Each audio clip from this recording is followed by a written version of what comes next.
Hello and welcome to ERUPT, the home for how businesses can scale and transform. Throughout this podcast, we aim to inspire and educate to help you and your business thrive. Across the course of our episodes, we'll be interviewing industry leaders to uncover some of the challenges across the world of work. We aim to give an insight into some of the fastest growing organisations across HR and technology. Please follow us on our journey to ERUPT and elevate your business. This episode is from our ERUPT Learning and Talent Conference, which was hosted in September 2022. The conference focused on topics from developing emotional intelligence to creating a transparent future career.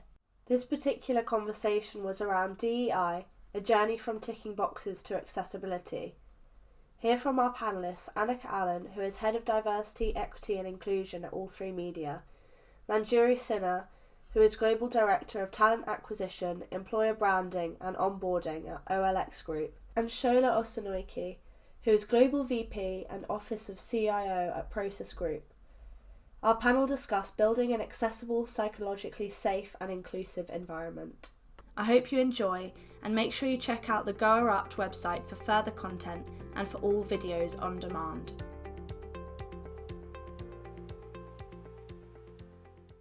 Black Lives Matter, I believe, push the agenda forward, but the work that needs to be done is enormous, right? It's just colossal. I was reading an article the other day where they looked at the top 500 companies in the UK. There are no black male CEOs. Female, one or two, but no black male CEOs. And that kind of just gives you an indication that the pipeline is not built up enough. Now, saying that, I do believe a lot of organizations are doing the right thing and showing the right intention, but I think the runway to cover is a lot bigger than we've imagined for Black people. But I think when you look at the holistic list of all the different diversity, because I think we also have to remember that diversity is not just about color, it's about gender, it's about disability. I mean, I always like to share to people that I'm dyslexic, so diversity for me, how does the workplace work for me, how does people who are colorblind. So when you look at diversity in that big spectrum, there's a lot of work to do. But specifically as a minority, I would say there's more work to be done for Black male, particularly in the UK and globally, I would say. So that would be my introductory comment. Yeah, Annika, lovely to see you. Annika Allen, who's the Head of Diversity, Equity, Inclusion at All3Media. We're just talking about the start of this conversation about where the diversity agenda is, and where do you think we are? Do you think we've made significant progress, or do you still feel like we're in the beginning? I think we've made progress in having the conversations when it comes to diversity, equity and inclusion.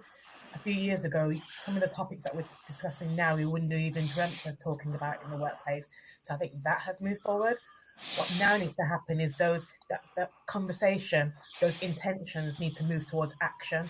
And that's kind of, I guess, where I'm at with things in the kind of whole DE&I space. So I think things have moved along in that way. But again, it's such a big area as well, as when you're looking at gender, race and ethnicity, just all the dimensions of difference, and looking at that from an intersectional lens as well. There's a lot to do, and so I'm hopeful. It's great to see so many organisations bringing on experts in this area to try and move the dial forward within their organisations. But now it's about taking those conversations, intentions, and moving forward to action. So, Annika, just want to ask you about your role. Seeing more and more organisations now creating sort of head of DE&I type positions. Do you feel empowered in terms of? Do you feel like you have in your role the opportunity to make a significant difference across the business, or is it more? Do you think DE&I sort of roles are more strategic, or how do you see that function evolving into the future? So, in my current role at All3Media, I'm definitely empowered to drive meaningful change. However, just because I'm there as a D&I professional, it doesn't all fall on me. D&I, diversity and equity and inclusion is everybody's job within the workplace, because it's not down to one person to drive change and to fix a company's culture. If you hire somebody in my position and think that's the case, then this tick box approach is not going to work. Because on face value, it look like you're doing something, but then down the line, actually, if nothing's working, it's because you haven't embedded it into the culture of your organization. So it needs to start from the top down and bottom up, I say. So leaders need to be involved in understanding kind of where we're at, some kind of measuring where we're at as an organization, then understanding their role in building a kind of culture of inclusion and belonging. And also, let's not forget that colleague to colleague experience and those relationships as well, because they're very powerful for inclusion as well. Because if you focus on helping colleagues to establish those meaningful relationships, creating kind of the right environment, whether it's from team lunches, team building, lunch and learns, employee resource groups, thinking of the ways that colleagues are able to kind of come together and connect and things. And because then they'll more likely call each other out when they're doing unacceptable behaviors in the workplace. So my role is important, but it's important for me to be the facilitator to help others kind of drive change in the organization as well. It's not just one person's job. Yeah, really interesting. And Manjuri, lovely to see you. So Manjuri Sinha, who's the Global Director TA at OLX Group. So in the panel now, we've got somebody in the industry role, in your CIO office role, Sola. We've got the DEI sort of function, and we've got TA. So we've got different sort of functions represented within the conversation. Sola, for you, just building on that point there from Annika, whose responsibility is it within the organization to build that inclusive environment? Is it the leaders of the business, or is it the individuals, the employees? How do you do that? What's your view? I think the responsibility lies with three groups in an organization: the company as a whole, so the company structure, the company culture, and actually it's also impacted by the country you're in. So you talk about diversity in South Africa, it's a completely different conversation. Talk about diversity in Dubai, it's a very different conversation because there are things that are off limits, etc. So I think it starts with the corporation setting an agenda and a culture that defines that this is where we're going for. Then it goes down to individual leaders. I'm a leader of a team of about 10 people. So me as a leader, I need to ensure that within my team, I'm looking for diversity. As a team leader, then as an individual, I have the responsibility to ensure that I am thinking diversity, inclusion, as an individual member of the organization. I think there's three tiers to it, where as an individual, as a contributor, as an individual contributor, I need to make sure that I'm looking out for diversity and inclusion. As a manager, I need to build teams that are diverse. We just did an insight discovery within my team, and just seeing that we're all different shapes and sizes, different preferences. Just even that, being open to doing something like that for your team is important. And then as a corporation, we then need to have a global agenda to push that through. And using technology, because that's where I sit. I sit in the technology space of HR to make sure the technology that we have doesn't unnecessarily push unconscious bias or limits our level of diversity, if that makes sense. Sure. Manjuri, I've been really lucky to share conferences you where I've seen you on stage and talk, about the diversity agenda, both from a thought leadership perspective, but also about what you've been doing in your organizations. What would you say the key points are in terms of how you build a safe, inclusive environment within a business? How do you go about that? Yeah, thanks, Jamin. Hi, Shola. Hi, Annika. Lovely to be here. Thanks, Shola, also for the nudge on the correct link. I was waiting on the wrong one. James, to your point, I think just adding on to what Shola said, and Annika was also mentioning while I just joined in, I guess it's all about reducing those obstacles in the path for tapping into talent from a talent acquisition perspective. How do we consciously and subconsciously put a lot of barricades? A simple barricade could also be, how are we shaping our job description? What does our career website look like?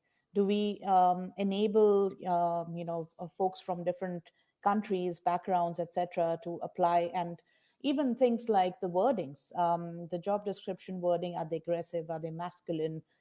Is there any ageism? Is there any bias in those particular areas? And I think technology plays a big factor in this, as Shola mentioned, using tools, whatever is accessible to the organization, whether you're using something like a augmented writing tool like a text.io or a data people that gives you insights into how reachable is your job description. Or you're using the expertise of your talent partners who have worked in different countries, worked across different populations to make that job description accessible to people to begin with. There are certain other studies that we have seen. Even LinkedIn research talks about the fact that women tend to 16% are less likely to apply to positions than men. When they look at all the different skills listed in a requirement list of probably 16, 13, 14, we can name it in our field. We've seen all kinds of job descriptions. Men would apply to it even when they probably matched to 60% of those, 6 out of 10. Women would not. So how do we reduce those obstacles and ensure that we have more of a diverse population applied to the positions as such to begin with? That's the first obstacle that I would talk about. Interesting. Annika, how do you reduce those obstacles? How do you make people feel more wanted almost, or empowered to, have that employee mobility within an organization?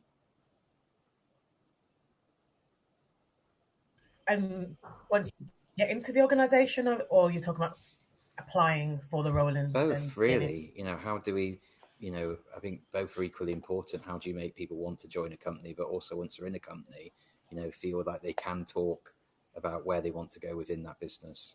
How do you do that? Yeah. Let me talk about within the company. And I think that psychological safety does play a big part in creating an inclusive culture and a culture of belonging. If you think about what psychological safety is, it's the ability to allow people to speak up if there's a problem, enable them to kind of feel able to share their ideas within a team, within the organization, and also for them to not fear kind of getting in trouble if they make an honest mistake or don't know how to do something, or they just want to ask for help. And there's depending on your organizational culture, will be dependent on how people feel when it comes to psychological safety. I've been lucky enough to work in organizations where we've encouraged speak up cultures, and where we've had kind of processes in place where you can where you feel able to kind of share, or if something's wrong, the right channels are there for you to go through, kind of make a complaint. Whose responsibility is it? It's definitely everybody's responsibility within an organization, but senior leaders are vital in creating that kind of environment where everybody feels comfortable sharing their experiences and value for their contributions. And so, everybody within an organization wants to feel valued. They want to feel that their voices are able to be heard. They want to feel that they can move up through the layers of the organization. And, they want to have representation at the top as well, and see that actually they are able to get there. There is a pathway there for them. And so it's looking at what are the things that we have in place within the workplace that are helping with that. So whether it's kind of the learning and development programs that we have for colleagues, the employee resource groups and communities that we have within organizations that are able to help people feel like they belong and have connections. I think I've just lost Management with that colleague as well. I think there's lots of different things that we can put in place. Is my internet playing up? If it is, I'm just for a second. It was fine, and then I thought I'd lost you, but we didn't. Okay. Yeah. Just in case you lose me again, maybe move on to something else. No, it's fantastic. Yeah. Sola, just in terms of like how, just following up on that about ensuring accessibility is the core of business. How are you doing? Is there anything you're doing you've seen at your current company or previous companies or in industry that you think is really impressive? Talk about being impressive. I think first of all, it's about breaking down the stereotypes. If I walk into a meeting room and nobody's expecting me to be the IT support guy to fix actually, that did happen to me once when I walked into a meeting room and the person said, "Oh, are you IT? The camera is not working. Can you please fix it?" And I'm like, "Well, I think we should call IT because I'm not IT." And there's nothing wrong with somebody being in IT, but that's the stereotypes that we're used to and accustomed to seeing a person of color like me to be the IT expert, but not necessarily the vice president of people technology. And I think working on those stereotypes is very important. The other thing I've seen PwC do, and they led in this, is like displaying the data, the gender pay gap. Um, if you go onto PwC's website in the UK, you can actually see how many male they have at different grades, and they will call out the gaps that they have. So I think data is a friend. A lot of people would bury their head in the sand. We're diverse. We're diverse. And I was okay. Let's look at the data. Let's just put the data up there. Just say, how many people do you have of color? How many people do you have? How many male? How many female do you have? And I think people that use data to drive these decisions are definitely making more strides because the data doesn't lie. The data tells you exactly what you do have.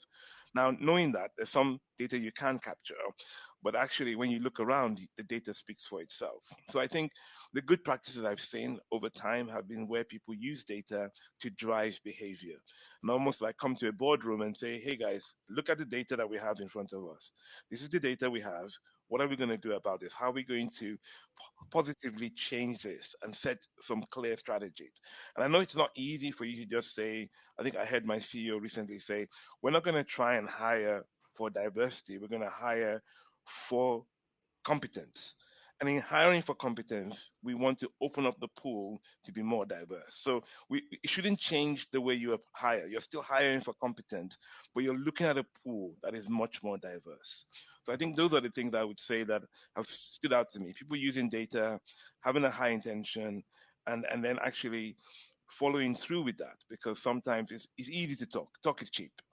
But actually you need to follow through, and people will look at what you're doing and therefore attracts or detracts people from applying to your organizations. Yeah, thank you.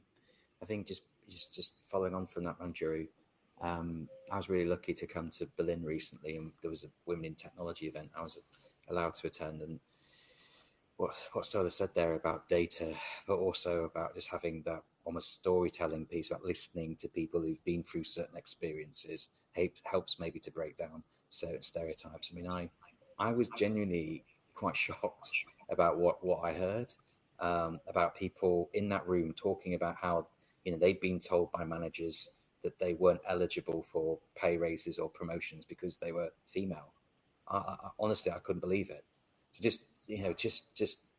just hearing that maybe shifted my mindset a little bit, and I think that there's a lot that maybe obviously we want to do and can do about just making sure that people hear some of these things about what it feels like to be stereotyped or treated in a certain way. How do you feel about it, Manjuri? Absolutely, James. And one of the rhetorics that we've been so used to, and it's sad that we become used to hearing this. The moment we say diversity, the moment we say gender, hiring managers in all walks of life, different organizations that I've worked with, you'll find recruiters hearing this word from hiring managers: I will not lower my bar. And that is interesting. Why do we even think about this the moment we talk about diversity, the moment we talk about people of color or gender or any other aspect? Why does a hiring manager think that you have to lower your bar if you increase your pool? That's not what we'll, to Shula's point, we're not changing our assessment criteria. That should be the same. And that's been a lived experience for sure. And it's important, James. I think this storytelling aspect in different parts of our career, that is superbly important, because the representation is what makes a difference for everybody else in the in the community, in the organization or outside the organization. One of the very early papers that I'd written for Salt, it's a search firm, and there I'd laid out 4 pillars. One of the pillars was called enable, that is enabling a community that you're working with. And that's where the stories become super important. Where did you come from? What kind of teams did you work with? What did you change in your team, in your organization to make that impact? What can you do? And in this part, coaching stories, mentorship stories also play a big role. Even in our Berlin community, we have a number of these um, women in tech organization. Even in the Europe community, we have these women in tech organization. And it's important, like Shola said, that we also ensure that we have some kind of data-based activities there. For example, when we are looking at graduate hiring or rolling out a graduate hiring program for our organization, how can we ensure, be super intentional? First of all, ensure that the panel that we take there, the women that we represent in the pre-placement talk or I'm just using the word women, but I'm talking about a diverse population there, that is representative of what we want to hire. Second, being very intentional, talking to the placement cell, saying that, hey, I want to see more of LGBTQ. I want to see more of people from different nationalities, and don't restrict it to one particular set. Don't just give me, with all due respect, just white men in that in that list of interviews. So I think this is one way you can be intentional. Look at the percentage of the population that comes in, talk to people, tell those stories, put people in front internally as well. It's very important. When we look at the numbers, you might see some organizations representing 20%, 25%, 30% women of color, maybe 15%, 19%, always dwindles down when you go do that. But when you look at the leadership rung, zero, nada. And that's the data that you need to see. Did anybody kind of climb up the ladders, or are we always looking at an external hire? Do we coach and mentor people within? What kind of internal mobility percentages, figures, support can we see in the organization? These are the call outs, and these call outs we need to do at the very top as well. We need to hold people accountable in the organization. And that's super, super important. Otherwise, it'll always be fluffy talk at the bottom or in the middle, but never the accountability coming from the top. That's super important. Thank you. Annika, how do you view sort of that, with obviously the topic today is about empowering leadership. How do we empower leaders to think more inclusively, build access within the business? What sort of things do you do within your business, or you're thinking about doing? What interventions can you create to enable that? I guess it goes back to what they both said about getting leaders involved in everything. So I think with whatever program that you're coming up with, whatever strategy you're creating, having leaders involved in that, making sure that they're executive sponsors as part of it, and that they are accountable. Whether it's connected to their bonus, whether it's connected to their objective. I think just making sure that that it is coming down from the top, and that everybody is behind the strategy being rolled out within the organization. Because if the leaders aren't pushing that strategy, then the employees won't either. And so it's definitely from top down to kind of get things started, and then looking at all the different systems and processes within the organization. And again, it will take the leaders and the managers to push that. And within the organization as well, I always say that people will stay if they have a good manager. And so again, it's looking at the role of the manager within that organization, and how they're treating their team, and just ensuring that they're being as inclusive as possible. And within the organization that I've been with previously, we rolled out an inclusion objective for every single person within the organization. So as part of their objective each year, you're asking yourself, what have you done? What are the things that you've done to make sure that you're creating an inclusive environment within the organization? For all managing directors and directors, rolled out an inclusion summit, again, to ensure that they will just have that knowledge and education there to understand kind of what being an inclusive leader look like. And we understood that people are in various parts of the journey. Some were at that kind of very early discovery stage. Some were at that ally stage, and wanting to understand what more can they do to be an ally to different people and different groups within the organizations. And some people were at that advocacy stage where they were like calling out things, championing things. They were being senior sponsors to people of various dimensions of difference within the organization. They were being having reverse mentor relationships and things, or reciprocal mentor relationships, so that they could understand somebody that was different to them within the organization. So I think it's just, as a leader, just never stop educating yourself, getting involved with everything within the organization, and really pushing that kind of DEI strategy. And like they both said before, kind of like the data is important. What gets measured gets managed.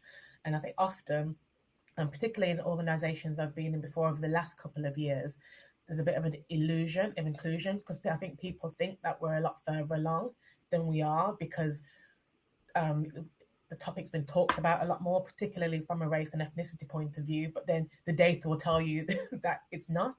And so definitely go back to the data, let that guide you in terms of what strategies, what implementations, what initiatives need to be put in place to try and move that dial. And again, just reviewing where you're recruiting from, the places, spaces, are you just recruiting from the same universities, Redbrook universities that you've been recruiting from? Where could you go differently to put your job adverts, to go out and speak to people? And I think just do things differently. I think sometimes you just need to rip up the playbook and think, actually, this is what we've been doing for the last however many years. It's not been working. What can we do differently? And you can only get that opinion through diversity of thought and diversity of perspective. And so if you don't have a diverse workforce, then you're not going to get that. So then you need to go out there and maybe talk to other groups and other people that can help initially until your workforce starts changing. Yeah, no, that makes a lot of sense.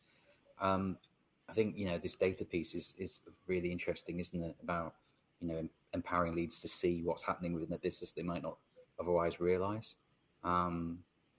So, yeah, my follow-up question, I suppose, for you, Annika, there would be, from an outsider's point of view, it feels like diversity is most powerful when the leaders are really bought into delivering an inclusion agenda.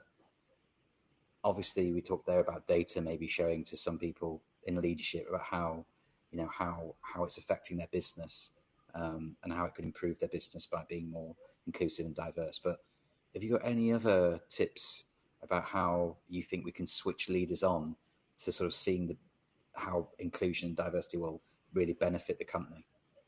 Yeah, I think the storytelling piece is a great way to kind of encourage people to just hear other people's perspectives.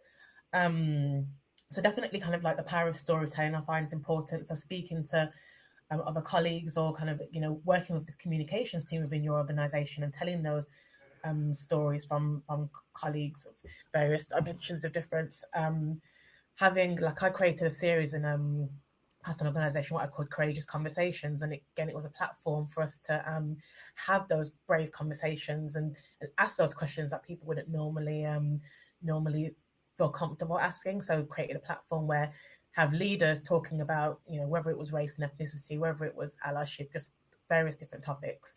And then had an anonymous kind of Q&A where colleagues again could ask the questions that they wanted to those senior leaders, and then created learning pathways connected to those Courageous Conversations topics, so that colleagues could then go and find out more. And this was, colleagues at all levels, so the leaders within the organization as well as employees, because again, as I said, it's everybody's role to create an inclusive culture. So I think definitely that learning is very important, wanting to continuously learn about those topics and just having a conversation with someone. I also created an initiative where what I called created an initiative where, again, encouraged colleagues to reach out to somebody that was completely different to them, that they'd never spoken to, and they just wanted to learn more from, and just have that one-on-one conversation. Because again, just those small kind of simple conversations can be so powerful, and just for you to learn something new about somebody else, and these can help within an organization and within a culture. So I think I'd start with the conversation and storytelling. I think they're kind of two powerful areas to help. Amazing, thank you. Final question I want to ask, maybe you, Sola and Manjuri, just about, we're moving into the future of work. How we engage with people is different. People coming into the office now, different, more and more flexibility potentially in the workforce than there's ever been before. What role can that play potentially in terms of improving the inclusivity piece within business? Manjuri, have you seen a big impact on OLX's recruitment because you're able to offer things you weren't able to offer before the pandemic? How does that look now? Yeah, James, I think it's a positive and a little bit apprehensive role that it'll play.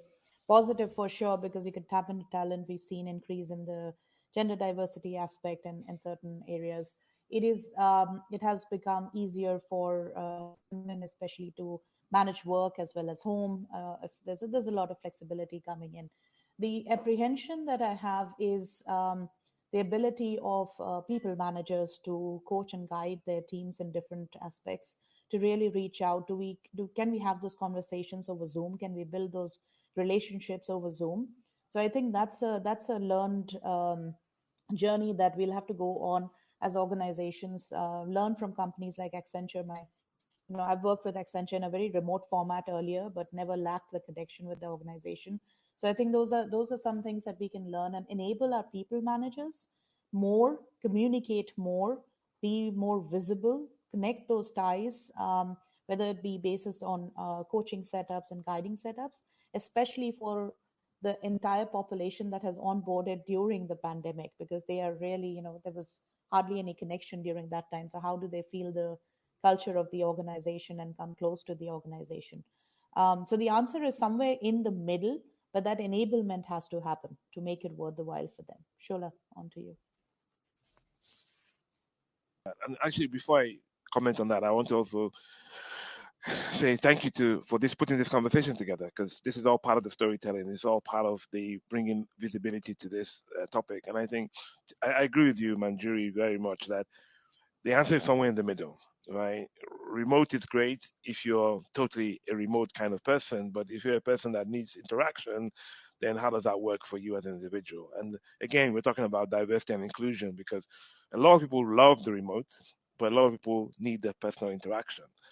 So how do you find the balance? And I think we're always going to be in this role of balancing it all out and making sure it works for everybody, and making sure we don't go too far right, too far left, and finding the center is always going to be a challenge. It's not easy. But yeah, we do have to adapt to the environment around us, and offering remote is definitely a positive.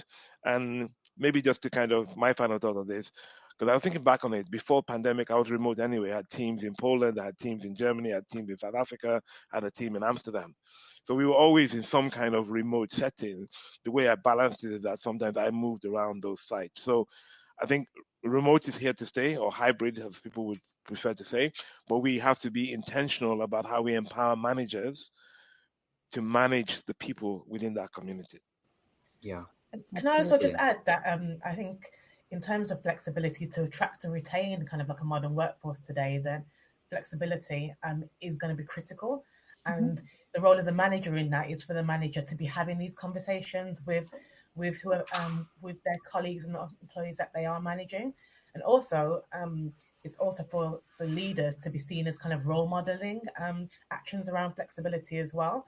And so, because I think when we think of flexibility, it's hybrid, but then it's also working out of standard hours. It's, the flexibility is different to everybody. And I think that I'm a big believer in, if your organization allows it, to be able to kind of flex your life in terms of what works for you personally and professionally. And so, if you see leaders role modeling, they're kind of taking their parental leave, or they're encouraging you not to kind of schedule meetings after your hours, after your normal working hours, to get the job done. I think it's just about again looking at kind of what works for you, and I think that flexibility will definitely play a big part as we move forward. Guys, we're unfortunately we're already out of time. It's gone by so quickly. It's been a brilliant discussion. Thank you so much. This podcast was brought to you by ERUPT at Annapurna, the #1 platform that case studies the organisations that not only disrupt, but those that erupt. Please visit our new Go ERUPT website for more content and log in to watch the full episodes from the conference. Thank you so much for listening to today's episode. Make sure to watch out for the next.